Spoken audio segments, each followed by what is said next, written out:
Ringkasan buku, Cash Flow Quadrant. Sebagian dari Anda mungkin bingung dengan istilah ayah kaya atau ayah miskin dalam video ini. Untuk itu, saya merekomendasikan kepada Anda untuk melihat juga video Rich Dad Poor Dad atau ayah kaya versus ayah miskin. Ada juga di link deskripsi di bawah. Sebelum saya masuk ke bagian pokok dalam buku ini, ayah kaya ingin mengisahkan cerita sederhana untuk mencapai kekayaan besar dan kebebasan finansial. Zaman dahulu kala, ada sebuah desa kecil yang indah. Namun ada satu masalah di desa tersebut, yakni tidak mempunyai air.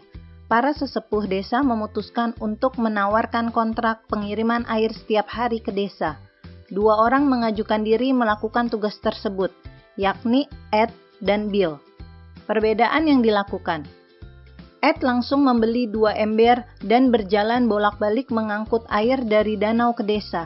Dia langsung menghasilkan uang saat bekerja keras. Sedangkan Bill menghilang selama beberapa saat dan tidak terlihat berbulan-bulan. Dalam waktu 1 tahun, Bill ternyata membangun pipa penyaluran air dari danau ke desa. Tidak seperti Ed yang mengangkut air dari pagi hingga sore dan libur hari Sabtu atau Minggu. Pipa buatan Bill dapat bekerja 24 jam sehari dan tidak pernah libur. Selain itu, Bill sadar bahwa desa-desa lain membutuhkan air juga. Akhirnya dia menulis ulang rencana bisnisnya dan pergi ke desa-desa lain untuk menawarkan sistem penyaluran air dengan pipa. Sistem pipa air Bill berkembang dan menghasilkan uang yang banyak. Di sisi lain, Ed semakin tua dan rapuh. Bahu untuk mengangkut ember tidak sekuat waktu dia muda. Namun harus terus bekerja keras untuk memenuhi kebutuhan hidupnya dan keluarganya. Tanyakan kepada diri sendiri, apakah saya bekerja keras atau bekerja cerdas? Apakah saya membangun pipa atau mengangkut ember? Cash Flow Quadrant. Cash Flow Quadrant menggambarkan perbedaan tentang cara orang memperoleh penghasilan. Tiap-tiap kuadran mewakili untuk employee atau karyawan, Anda mempunyai pekerjaan. S untuk self-employee atau pekerja mandiri, Anda pemilik lapangan pekerjaan. B untuk bisnis atau pemilik bisnis besar, Anda memiliki sebuah sistem dan orang-orang bekerja untuk Anda. I untuk investor atau penanam modal, uang bekerja untuk Anda. Orang-orang menempati sedikitnya 1 dari keempat bagian cash flow kuadran. Setiap kuadran mewakili sumber pendapatan kita. Nasihat ayah miskin. Bersekolahlah, raih nilai bagus dan dapatkan pekerjaan yang terjamin. Dia merekomendasikan jalan hidup yang seperti ini. Nasihat ayah kaya. Bersekolahlah, lulus, bangun bisnis dan jadilah investor yang sukses. Dia merekomendasikan jalan hidup yang seperti ini. Merubah kuadran bukanlah hanya seperti berganti pekerjaan atau profesi, namun mengubah jati diri, cara berpikir, dan cara memandang dunia. Ketika orang ingin menyeberang dari kuadran E ke kuadran B, secara intelektual mereka bisa memahami prosesnya, namun kebanyakan dari mereka tidak bisa mengatasinya secara emosional. Ketika sesuatu tidak berjalan mulus dan mulai mengalami kerugian, mereka tidak tahu harus melakukan apa untuk menyelesaikannya. Akhirnya mereka kembali ke kuadran yang membuatnya nyaman, yakni kuadran E atau kuadran S.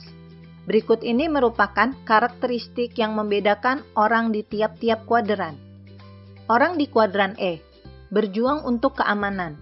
Mereka mencapai kesuksesan dengan menaiki tangga korporasi dari posisi staf sampai direktur. Mereka sering berkata, "Saya mencari pekerjaan yang aman dan terjamin dengan bayaran yang tinggi serta tunjangan yang bagus." Dapat dikatakan ini adalah mode default dalam kehidupan yang dijalani mayoritas orang. Orang-orang di sekeliling kita, seperti keluarga dan teman, sering menyarankan jalan hidup di kuadran E. Orang di kuadran S berjuang untuk mengontrol sendiri hidup mereka. Mereka mencapai kesuksesan keuangan dengan mempunyai keahlian khusus di bidang tertentu.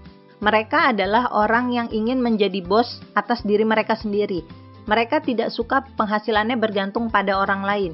Jika mereka bekerja keras, mereka berharap bayaran tinggi. Namun mereka juga sadar, jika tidak bekerja keras, mereka tidak layak dibayar tinggi. Dalam kuadran ini, kita banyak menemukan kaum profesional berpendidikan tinggi, seperti dokter, pengacara, konsultan, dan lain-lain. Menurut mereka, tidak ada orang yang sanggup melakukan suatu pekerjaan kecuali mereka sendiri. Orang di kuadran B, berjuang untuk kebebasan. Mereka mencapai kesuksesan dengan membuat sistem bisnis yang menguntungkan. Mereka berkata, saya mencari orang yang lebih pintar dari saya untuk menjalankan perusahaan untuk saya. Kelompok ini hampir bisa dikatakan sebagai lawan kelompok kuadran S. Kuadran B sejati senang mengelilingi diri dengan orang pandai dari keempat kuadran, berbeda dengan kuadran S, yang tidak suka melimpahkan wewenang pekerjaan karena menurut mereka tidak ada yang bisa mengerjakan sesuatu lebih baik dari mereka sendiri. Sedangkan kuadran B mempunyai moto, mengapa melakukannya sendiri kalau bisa mempekerjakan orang lain untuk melakukannya untuk kita dan mereka bisa melakukannya lebih baik. Orang di kuadran I, berjuang untuk kebebasan sejati, namun dengan mengalokasikan uang mereka dengan berharap mendapat tingkat pengembalian yang tinggi, mereka berkata saya mencari tempat di mana uang dapat bekerja untuk saya dan dengan cara yang menguntungkan. Investor menghasilkan uang dari uang yang mereka investasikan di instrumen tertentu, seperti saham, obligasi, dan real estate. Bukan mempekerjakan orang secara langsung, seperti kuadran B. Mereka tidak harus bekerja karena uang yang bekerja untuk mereka. Sebesar 70% kekayaan orang kaya berasal dari investasi. Investasi merupakan kunci dari kebebasan finansial. 95% orang di kuadran sebelah kiri mempunyai 5% kekayaan di dunia, sedangkan 5% orang di kuadran sebelah kanan mempunyai 95% kekayaan di dunia. Perbedaan utama kuadran kiri dan kanan adalah OPT dan OPM. OPT adalah Others People Time atau waktu orang lain, dan OPM adalah Others People Money atau uang orang lain. Pemilik bisnis di kuadran B menggunakan OPT dan OPM ketika merencanakan dan membuat sistem bisnis, di mana mereka dapat mempekerjakan orang dari kuadran E dan S, dan menggunakan uang dari kuadran I. Orang di kuadran I menggunakan OPT untuk menghasilkan pendapatan bagi mereka sendiri, sedangkan orang dari kuadran E dan S tidak pernah dapat menggunakan OPT dan OPM.